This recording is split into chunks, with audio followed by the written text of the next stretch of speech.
Hey, I'm Gilbert Grapes. Yeah, that's what my dad called me, whatever it was. Today I'm going on an unusual journey through the human body. You want to see? It starts when this guy comes to the office cafeteria, opens his lunchbox, finds me inside. What else does he have? A turkey sandwich, some sort of yogurt. Looks like he... Oh, now it's my turn. He put me in his mouth. Time to hit the road. To be honest, it's quite humid and warm here. The mouth is the gate to the digestive system. It is specially designed to turn food into useful substances that energize you, help cells grow and recover. So when you take your first bite, you start the digestive machine. During chewing, food is broken down into pieces to make it easier. Process. This is where saliva comes in handy. It mixes with food and breaks it down even more. Now the stomach doesn't have to digest large pieces. By the way, here's a fun fact. The saliva you produce in a year could fill up 2 medium-sized bathtubs, almost a swimming pool of spit. Oops, it's pouring here. Wow, I should better watch out for these teeth, otherwise they'll grind me into pulp. This is tricky, as this guy uses his tongue to roll the food onto, directing it towards my teeth. I wouldn't want my looks to suffer, so let's proceed. Further ahead is a slide. We're heading towards the throat, or more accurately, the pharynx. Oh, there's a fork in the road ahead, deciding where to go. Wham bam, looks like we're here. Hold it, seems like we took a wrong turn. Why is everything shaking and the poor guy is coughing like a maniac? Somebody needs to pat him on the back. Here we are, heading back. Sorry, mate. Oh boy, that was close. Nearly ended up in his lungs. Quite an adventure that was, so I'm back on the move. Let's give it another shot. Now, I'm properly turning into one of the passages of the digestive system, or scientifically speaking, into the esophagus. I like to call it the food tube. But there's much less space inside than I expected. I'm almost flattened in here. Great. How am I supposed to travel any further? The muscles of this guy's esophagus are contracting behind me and relaxing ahead of me. This process is called peristalsis, and it's thanks to it that I'm moving through the digestive system. A few seconds later, we reach the end of the tunnel. There's a muscle that opens up to let food into the stomach and stop it from going back into the esophagus. It's like the Department of Transportation Security. I'm just a tourist, sir. Let me through. And yes, I passed the valve and I'm heading into the stomach. It looks like a bag. Let's feel these walls. Wow, they're so strong it's all muscle. I'm not surprised. The stomach holds, mixes, and grinds food into mush, so it has to be strong. It doesn't look very pleasant in here, I must say. Heavens, what's that?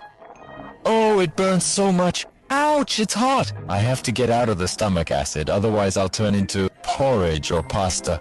Like a turkey sandwich, everything is fine. I prepared and brought with me a handy mini device that will put me in a protective bubble. Your food doesn't have that, but I have connections. It's secret information. You just need to press this button. Now I can continue chatting with you all the way instead of turning into jelly. The next stop is the small intestine. It's a long... The laughing organ has 3 sections. When I say long, I'm not kidding. If completely straighten it, which I do not recommend doing, because it needs to be rolled up inside. You will get a tube that is more than 6 m long, yes, as tall as a giraffe. And it's all inside. I must say that it is very warm there, almost like in the tropics. But here I am in the ocean bile, of course. The bladder protects me. Don't worry. Bile is extremely important for digestion, fat removal of all waste products from your blood, so say thank you to your liver, for it produces it. Your pancreas also helps the process thanks to some of its beneficial enzymes. And this thing looks like a pear, the gallbladder. It's under the liver. It keeps bile inside it until the right moment comes. Hey, look at these spirals. I'm already dizzy from all these turns, but now there's no turning back. The contracting intestinal walls are no use. Contracting intestinal walls are pushing me forward. It looks like I'm already at the end of the thin intestine, smoothly moving on to the next stage of my journey in the large intestine. The length of this muscular tube is 1.5 to 2 m. Wait a second, shh, do you hear that? I'm not alone here, I'm surrounded, they're already close. It's bacteria. There are tons of them here. Does this guy have some kind of intestinal disease or what? No, your gut needs beneficial bacteria to break down food, vitamins, and nutrients so your body can use them. Well guys, how do you like it here? Hey, what's that little thing at the entrance? Probably that's the appendix. It doesn't do much but produce bacteria that most likely get into the gut. It also has tissues that are beneficial for the immune system, but in general this is a useless little thing without which it is quite possible to live. Hey, if your appendix gets inflamed, the doctor will just cut it out.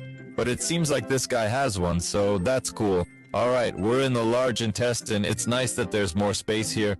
If it wasn't for my trendy top secret protective bubble, I'd be speaking to you as a runny yellow liquid from the food. When the muscle contractions push me through the intestines, it sucks out all the liquid. Here's my final form. Poop, yes, feces, stool, excrement, whatever you want to call it, it's formed in the large intestine. Oh, there's still a bunch of bacteria around and they're hard workers. Yes, you can't have too few or too many, otherwise you'll have digestive problems like food intolerances. They also play an important role in our immune system, so there's a lot of them. Keep it up, guys. I'm going through the large intestine now. When there's too much stuff in there, it sends it to the rectum, usually what used to be your food, but now it's just waste. About 36 hours to get here, but I'll speed up the process. I still have my own grape affairs, so let's go straight to the rectum. Forward, the rectum. This is a cavity long, about 20 centimeters. Inside there is a special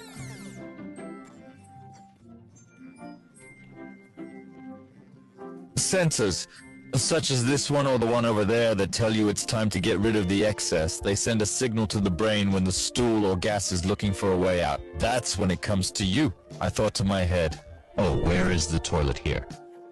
If the moment is right for you and you have found the toilet, the sphincter relaxes and tadam, your stool has found its way out. Bye-bye pizza from yesterday's breakfast. That you don't eat cold pizza for breakfast? Let's say, but then write in the comments how it usually looks. Your breakfast.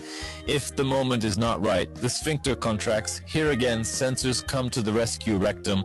The desire to release its contents disappears for a while. You should be happy that the rectum and the sphincter work hard to keep everything inside unless it is suitable for it.